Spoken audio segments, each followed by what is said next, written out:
Hello friends, तो I know कि आपको इस वीडियो के टाइटल से शॉक लगा होगा कि शेयर मार्केट में जो दिखता है एक्चुअली में वैसा बिल्कुल होता नहीं है। आज मैं आपको जिन रेशियोज के बारे में बताने वाला हूं उससे आप किसी भी कंपनी का असली चेहरा पहचान सकते हो एंड उसको ओके, टाटा, बाय बाय जो भी हो बोल सकते हो।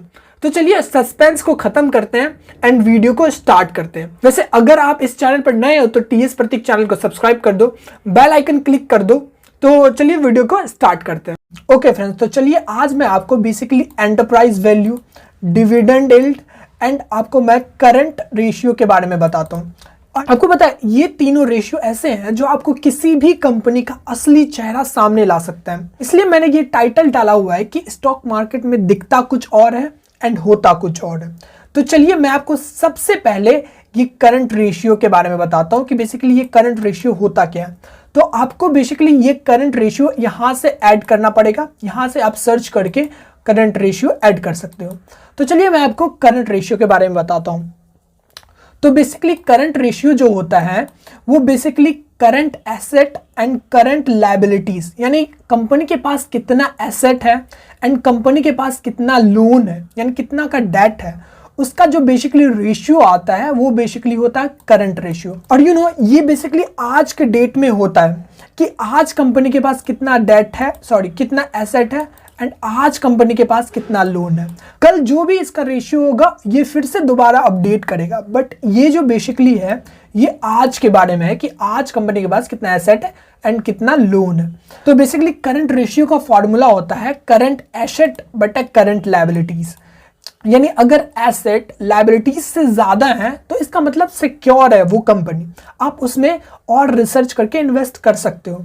बट अगर करंट लायबिलिटीज ज्यादा है, यानी करंट कंपनी के पास लोन ज्यादा है एंड एसेट कम है, तो आपके लिए प्रॉब्लम वाली बात है। तो बेसिकली ये जो करंट रेशियो है ये बेसिकली 2 से ऊपर का होना चाहिए। 1.8, 1.9 ये चल सकता है, बट मिनिमम 2 होना चाहिए। मिनिमम 2 रिक्वायर्ड है। तो आप ये हमेशा जब भी किसी कंपनी के पे फंडामेंटल एनालिसिस करोगे आप हमेशा करंट रेशियो जरूर देखोगे और कोशिश करोगे कि जिस भी कंपनी में आप इन्वेस्ट कर रहे हो उसका करंट रेशियो मिनिमम 1.8, 1.9 या मिनिमम 2 जरूर होना चाहिए। ओके फ्रेंड्स, तो चलिए मैं आपको अब एंटरप्राइज वैल्यू के बारे में बताता हूँ कि बेसिकली ये एंटरप्राइज वैल्यू होता क्या है। तो एंटरप्राइज वैल्यू को हम लोग एक एग्जांपल से समझेंगे एंड ये वैल्यू बहुत ही इंपॉर्टेंट है। बेसिकली ये वैल्यू आप मार्केट कैप से कई गुना ज्यादा इंपॉर्टेंट है। ओके, तो चलिए मैं आपको एक एग्जांपल से समझाता हूं। तो मान लीजिए कि किसी कंपनी का ऑनर अपनी कंपनी को बेचना चाहता है एंड उस कंपनी का मार्केट कैप जो है वो मान लेते हैं हम लोग 100 रुपए है एंड उस कंपनी के पास बैंक में, यानी आप समझ लो उस कंपनी के पास लॉकर में, तिजोरी में 50 रुपए पड़े हैं एंड आप वो कंपनी खरीदना चाहते हो। तो बेसिकली आपने उस कंपनी के ऑनर को 100 रुपए दिया उस कंपनी को खरीदने के लिए, बट चूंकि उस कंपनी के लॉकर में यानी बैंक में 50 रुपए पहले से ही पड़े हैं जो आपके होने थे, तो बेसिकली आपको वो कंपनी कितने का पड़ा? तो बेसिकली आपको वो कंपनी पड़ा 50 रुपए का। यहां तक आई थिंक आपको समझ में आ गया होगा। एंड नाउ एक प्रॉब्लम और है कि उस कंपनी के पास 25 रुपए का डेट है एंड चूंकि वो कंपनी आपकी है तो बेसिकली वो पैसे भी आप ही को देने पड़ेंगे। यानी आपने टोटल कितने रुपए खर्च किए, यानी आपने उस कंपनी को खरीदने के लिए 100 रुपए दिए एंड चूंकि उस कंपनी के पास पहले से ही 50 रुपए पड़े थे तो आपको वो कंपनी 50 रुपए में पड़ी। एंड अब प्रॉब्लम ये है कि उस कंपनी के पास 25 रुपए का डेट है, तो यानी और वो डेट आप ही को ही देना है। तो आपको बेसिकली वो कंपनी कितने रुपए की पड़ी? तो आपको बेसिकली वो कंपनी 75 रुपए की पड़ी। तो बेसिकली जो एंटरप्राइज वैल्यू होता है वो 75 रुपए हो गया आपका, यानी कंपनी का जो रियल वैल्यू है। एंटरप्राइज वैल्यू क्यों देखना इंपॉर्टेंट है, तो चलिए मैं आपको वो समझा देता हूं। बट उससे पहले एंटरप्राइज वैल्यू एक्चुअली में इस कंपनी का कैसे निकालेंगे तो पहले ये जान लीजिए आप। तो इसका फॉर्मूला होता है मार्केट कैप माइनस उस कंपनी के पास कितने कैश है प्लस डेट। यानी अगर आप मार्केट कैप में इस कैश को माइनस करोगे एंड जितना आएगा आप इस डेट को उसमें ऐड कर दोगे तो वो बेसिकली आपका एंटरप्राइज वैल्यू आ जाएगा। अब एंटरप्राइज वैल्यू क्यों इंपॉर्टेंट है आप वो जान लीजिए। बेसिकली अगर आप इस कंपनी को, इस इंडस्ट्री को खरीदना चाहोगे तो आपको लगेगा कि इसका मार्केट कैप तो बेसिकली 1840 करोड़ रुपए का है। तो मुझे बेसिकली 1840 करोड़ रुपए देने पड़ेंगे इस कंपनी को खरीदने के लिए। बट नहीं, ऐसा बिल्कुल भी नहीं है। इस कंपनी के पास बेसिकली आपको लगभग 1700 करोड़ रुपए का डेट है एंड इसके पास बेसिकली जस्ट 176 करोड़ रुपए का कैश पड़ा है। तो यानी जब आप इस मार्केट कैप में इस कैश को माइनस करोगे एंड इस डेट को प्लस करोगे तो बेसिकली वो आ जाएगा एंटरप्राइज वैल्यू। यानी आप अगर इस कंपनी को खरीदोगे तो बेसिकली वो कंपनी आपको 3361 करोड़ रुपए का पड़ेगा, ना कि 1840 करोड़ रुपए का। आप 1840 करोड़ रुपए देके खरीद तो लोगे, बट ये जो लोन है ये भी आप ही को देना पड़ेगा क्योंकि इस कंपनी के ऑनर आप बन जाओगे। ओके, तो चलिए हम लोग एक और एग्जांपल से देखते हैं। वैसे बेसिकली मैंने आपके लिए एक और स्टॉक सेलेक्ट करके रखा है, तो चलिए हम लोग इसमें भी जानते हैं। तो यहाँ आप देख सकते हो कि इसका मार्केट कैप 24,323.21 करोड़ रुपीस का है। यानी आपको लगेगा कि बेसिकली मैं इतने रुपए में इस कंपनी को खरीद सकता हूँ, बट नहीं, ऐसा बिल्कुल नहीं है क्योंकि इसके पास 11,635.64 करोड़ रुपीस का लोन है। तो बेसिकली ये लोन आप ही को देने पड़ेंगे।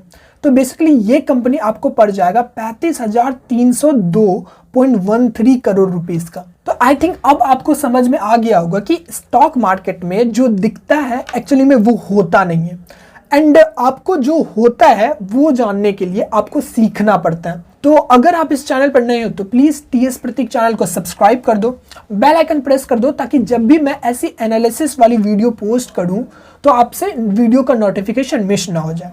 ओके फ्रेंड्स, तो चलिए मैं आपको डिविडेंड यील्ड के बारे में बताता हूं कि ये बेसिकली डिविडेंड यील्ड होता क्या है। तो चलिए मैं आपको इसको एक एग्जांपल से समझाता हूं। एंड सपोज कीजिए कि आपके पास एक कंपनी है जो बेसिकली साल के 100 रुपए प्रॉफिट कमाती है एंड आपके पास कोई ये प्लान नहीं है कि उस 100 रुपए को मैं कहाँ इन्वेस्ट करूँ, मैं कहाँ और इन्वेस्ट कर सकता हूँ या फिर कहाँ मैं अपने ब्रांचेस खोल सकता हूँ या कहाँ नई फैक्ट्रियाँ खोल सकता हूँ। मेरे पास कोई प्लान नहीं है। तो अगर मेरे पास कोई प्लान नहीं है तो वो प्रॉफिट के 100 रुपए जो मैंने कमाए थे वो बेसिकली मेरे पास ही रह जाते। तो मेरे पास रखने से इससे अच्छा तो मैंने सोचा कि मैं जो 100 रुपए हैं तो वो मैं अपने शेयर होल्डर में बांट दूं, क्योंकि शेयर होल्डर ने मुझ पर बिलीव करके मेरी कंपनी में इन्वेस्ट किया है। तो इसलिए मैंने सोचा कि उन 100 रुपए जो है वो बेसिकली मैं अपने शेयर होल्डर में बांट दूं। तो बेसिकली जो मैं बांट रहा हूं तो वो होता है बेसिकली डिविडेंड यील्ड। यानी अगर इस कंपनी यानी ऑयल इंडिया लिमिटेड अगर 100 रुपए का प्रॉफिट कमाती है तो वो 100 में से 6.31% अपने हर एक शेयर पर डिविडेंड यील्ड देती है। यानी अगर ये कंपनी 100 रुपए कमाती है तो वो बेसिकली 6.31 रुपीस डिविडेंड यील्ड देती है, यानी अपने शेयर होल्डर को 6.31 रुपीस देती है। ओके, तो चलिए मैं आपको एक और स्टॉक पर अच्छे से समझाता हूं। तो आप इस कंपनी का डिविडेंड यील्ड देख सकते हो कि जस्ट 1.29% है। यानी अगर ये टीसीएस साल के 100 रुपए कमाती है तो वो जस्ट 1.29 रुपीस ही अपने शेयर होल्डर को देती है। तो फिर ये इतना कम क्यों दे रही है एंड ये ऑयल इंडिया जो लिमिटेड है ये इतना ज़्यादा क्यों दे रही है? तो चलिए इसके पीछे का लॉजिक हम लोग समझते हैं। तो ऑयल इंडिया लिमिटेड अपने शेयर होल्डर को इसलिए डिविडेंड ज़्यादा दे रही है बिकॉज इसको नहीं लगता है कि इसकी कंपनी फ्यूचर में ग्रो कर सकती है, या फिर इसके पास कोई ऐसा प्लान नहीं है कि ये अपने कंपनी के पैसे को यानी ये अपने प्रॉफिट के पैसे को किसी और कंपनी में इन्वेस्ट कर दे या फिर कोई और नया ब्रांचेस खोल ले किसी शहर में या फिर कहीं और। इसके पास ऐसा कोई प्लान नहीं है। बिकॉज कि इसके पास ऐसा कोई प्लान नहीं है तो इसलिए ये सोचती है कि चलो ये प्रॉफिट का पैसा पड़ा रहने से अच्छा है कि मैं अपने शेयर होल्डर में बांट दूँ ताकि वे लोग खुश हो जाएं, बिकॉज कि उन्होंने मुझ पर ट्रस्ट करके मेरी कंपनी में इन्वेस्ट किया। बट वहीं अगर कोई कंपनी आपको डिविडेंड यील्ड कम दे रही है तो इसका मतलब कि इसके पास प्लान है। इसका मतलब कि इसको लग रहा है कि मेरी कंपनी अगर मैं यहाँ पे ब्रांचेस खोलूँगा या फिर यहाँ इन्वेस्टमेंट करूँगा, ये फैक्ट्रियाँ खोलूँगा तो मेरी कंपनी इन फ्यूचर ग्रो हो सकती है। ओके फ्रेंड्स, तो आई होप कि अब आपको enterprise value and dividend yield and basically ये कैश और फिर डेट और फिर ये current ratio and current liabilities and current assets अच्छे से इस वीडियो में समझ में आ गया होगा। एंड आई होप कि आपकी जो फंडामेंटल एनालिसिस है वो और स्ट्रांग हो गई होगी। आई होप कि फंडामेंटल एनालिसिस में ये वीडियो आपकी बहुत हेल्प करेगा। तो अगर आप इस चैनल पर नए हो तो टीएस प्रतीक चैनल को सब्सक्राइब कर दो, बेल आइकन प्रेस कर दो। तो मिलते हैं आपसे नेक्स्ट वीडियो में।